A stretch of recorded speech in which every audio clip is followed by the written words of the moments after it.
নমস্কার, জয়গুরু। আমাদের ভারতবর্ষ আধ্যাত্মিকতার দেশ, তাই ভারতবর্ষে কিন্তু বিভিন্ন দেব দেবীর মন্দির রয়েছে এবং প্রত্যেকটা মন্দিরে কিন্তু পুজোর একটা রীতি রয়েছে। মানে আমরা যখন কোনো মন্দিরে যাই তো সেই মন্দিরে যাওয়ার সময় আমরা একটা ডালা নিয়ে যাই মন্দিরে ঠাকুরকে পুজো দিতে। সেই ফুল, চন্দন, বেলপাতা, ফল, মিষ্টি নিয়ে আমরা ঠাকুরকে পুজো দিই। এক কথায় প্রত্যেকটা মন্দিরে কিন্তু পুজো দেওয়ার জন্য আমরা একটা ডালা নিয়ে যাই ঠাকুরের কাছে।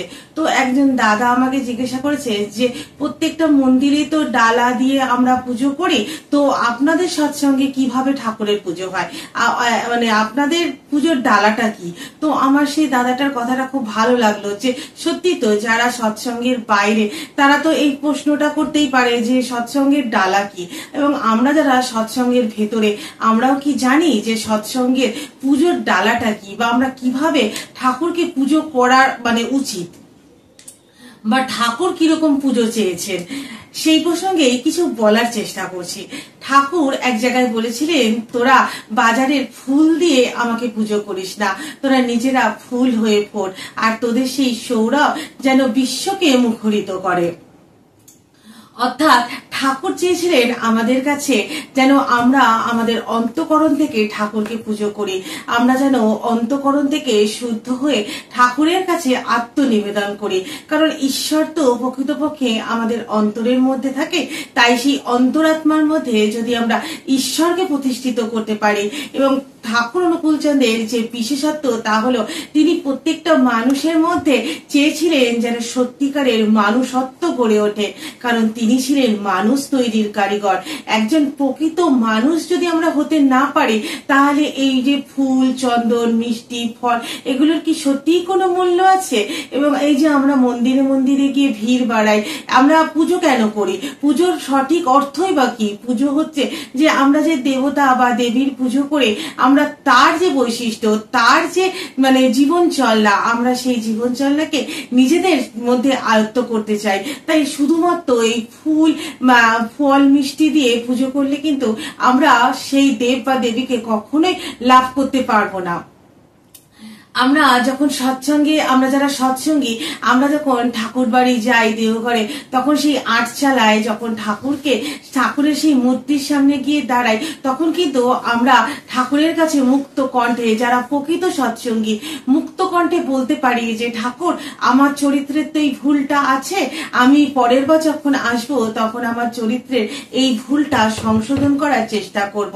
কারণ আমরা তো মানুষ, আমাদের চরিত্রে তো ভুল থাকবেই, আর হয়তো আমরা মানে প্রকৃতপক্ষে পুরো আমাদের জীবনের যে ভুল সেগুলোকে সংশোধন করতে পারি না, কিন্তু আমরা চেষ্টাটুকু অন্তত করতে পারি। আর ঠাকুর এটাই চেয়েছেন যে আমরা যেন চেষ্টা করি, কারণ ঠাকুর তো আমাদের সঙ্গেই রয়েছেন। তাই ঠাকুর পুণ্যপুঁথিতে এক জায়গায় বললেন, ব্রহ্মা বিষ্ণু মহেশ্বর তোমাকে দয়া করেই রয়েছে, এখন তোমারই দয়া, তুমি তাকে পুজো করবে কিনা। অর্থাৎ ঠাকুর তো আমাদের সঙ্গেই রয়েছে, আমাদের ইচ্ছা যে আমরা তাকে ধরবো কিনা, আমরা তার মতো হয়ে চলবো কিনা। তাই যে পুজো সমগ্র ভারত তথা বিশ্বে নেই, সেই পুজোই আছে সৎসঙ্গে আত্মনিবেদনের পুজো। আমার মনে হয় যে মানে যত দেবদেবী আছেন সকলের কাছে এই পুজোটাই হলো সার্থক পুজো। আমরা যদি প্রত্যেকে যদি শুধু সৎসঙ্গ না, সমগ্র মানব জাতি যদি এই পুজোকে আয়ত্ত করতে পারি, এই তার মধ্যে ঈশ্বরকে প্রতিষ্ঠার পুজো, তার চলনে নিজেকে চালাতে পারি, তবেই কিন্তু আমাদের পুজো সার্থক হবে এবং ঠাকুর সেই পুজোকে সার্থকভাবে গ্রহণ করবে। তবেই কিন্তু আমরা একজন প্রকৃত মানুষ হিসাবে গড়ে উঠতে পারবো। আর যখন আমরা মানুষ হিসাবে গড়ে উঠবো, তখনই তো আমরা সত্যিকারের এই পৃথিবীকে দুচোখ ভরে উপভোগ করতে পারবো। কারণ ঈশ্বর ছাড়া, আধ্যাত্মিকতার জাগরণ ছাড়া কখনোই কিন্তু আমাদের মানব সমাজ এগিয়ে যেতে পারে না। তাই এই পৃথিবী যে আজকে অরাজকতার দিন চলছে, সেখান থেকে মুক্তির এক এবং একমাত্র উপায়ই হলো আমাদের হৃদয়ের মধ্যে আধ্যাত্মিকতার জাগরণ। আর যে পুজো সমগ্র ভারত তথা বিশ্বে নেই, সেই পুজোকেই নিজেদের মধ্যে আয়ত্ত করে ঠাকুর অনুকূল চন্দ্রের চরণে আমরা যেন প্রত্যেকটা সৎসঙ্গী নিজেদের অন্তঃকরণ থেকে ভালো হয়ে তার চরণে আত্মনিবেদন করতে পারি। যে পুজো ঠাকুর চেয়েছিলেন, যে পুজোর স্বপ্ন ঠাকুর দেখেছিলেন, সেই পুজোই যেন আমরা তাকে নিবেদন করতে পারি। আজ এই পর্যন্তই। নমস্কার, জয় গুরু।